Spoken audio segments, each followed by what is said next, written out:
He was an entertainer. He gave so many stories and really connected with the audience. I'd say he's full of energy. Like a character that you want to keep listening to. It's really the energy he brings and how fast he brings it. Growing up, I was the kid who was literally afraid of everything. I was afraid of the dark, elevators, murky waters, my own basement, talking to girls, and especially wild animals that can kill you. 2 years ago, my aunt thought it would be a good idea to go to the jungle for a few days. We get to Nicaragua.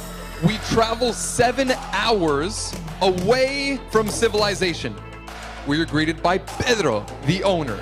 He says, "Bienvenido a Hotel Montecristo. We are so excited to have you here.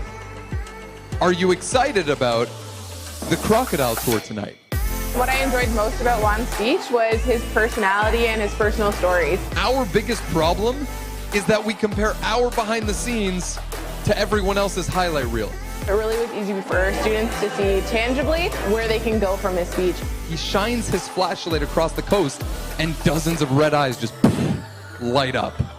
So we're drifting under this overhang, and what seemed to be a branch, but ultimately turned out to be a snake, is hanging on my right. You can tell the way he talks, he's very confident, and he wants to insinuate what he truly believes in, which is about making a change in this world. And guys, really my point, and the whole reason, one of the core reasons why I'm here, is the simple fact of change starts with you.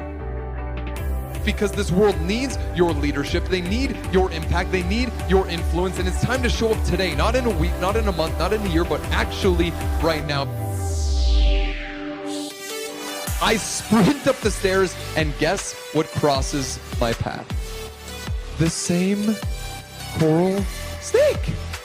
He sold me on his idea of having the ability to make a difference. I am done with this place. All I want to do is go home. But again, there was one more excursion, which was horseback riding. And out of nowhere, he just stops. But I look past his head, and guess what I see? The same coral snake. He's pretty infectious, actually. He's got a lovely magnetism about him. He was leading by example, and I think that that was a valuable lesson to understand that they can come out the other end of the challenges that they're facing. And now it's me, the snake, and like wilderness. And I'm about 2 feet away, and I look at it, but I didn't care. It was the only thing stopping me from getting back to the resort. It was literally the only thing in the way of getting to my goal. And I was about 2 feet away, and I take one more step to the point where I could almost touch it. It looks at me, pauses, and it slithers away. His messaging is very clear and simple in that regardless of who you are, regardless of where you are, put yourself out there. Don't be afraid, get involved, and don't be afraid of getting experiences that might be outside your comfort zone. But I want to ask, like, what is your snake? Like, what is the thing in your life that keeps on coming up that it is time to face? We all have things that get in our way. Everyone in this room has something that makes them want to quit, makes them want to turn around and walk away. So what is that for you? The number one part I really loved about him, he was really passionate, and that's something I really admire. He was super relatable in that sense where he was giving his real life experience, and that was what made it really pure and wholesome. It wasn't just him talking to us, he was actually getting us involved. He has a really great message that I think, without giving anything away, you all need to hear. Because true leadership is leaning in to the things you're afraid of.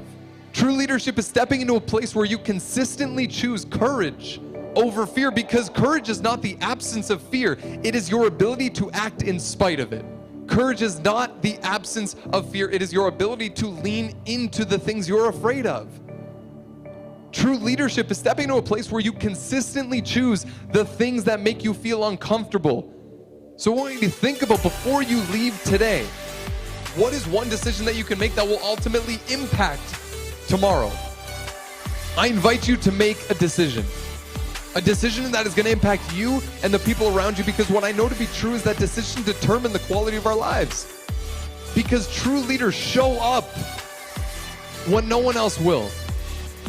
Don't wait until tomorrow to have the impact that you can actually have today.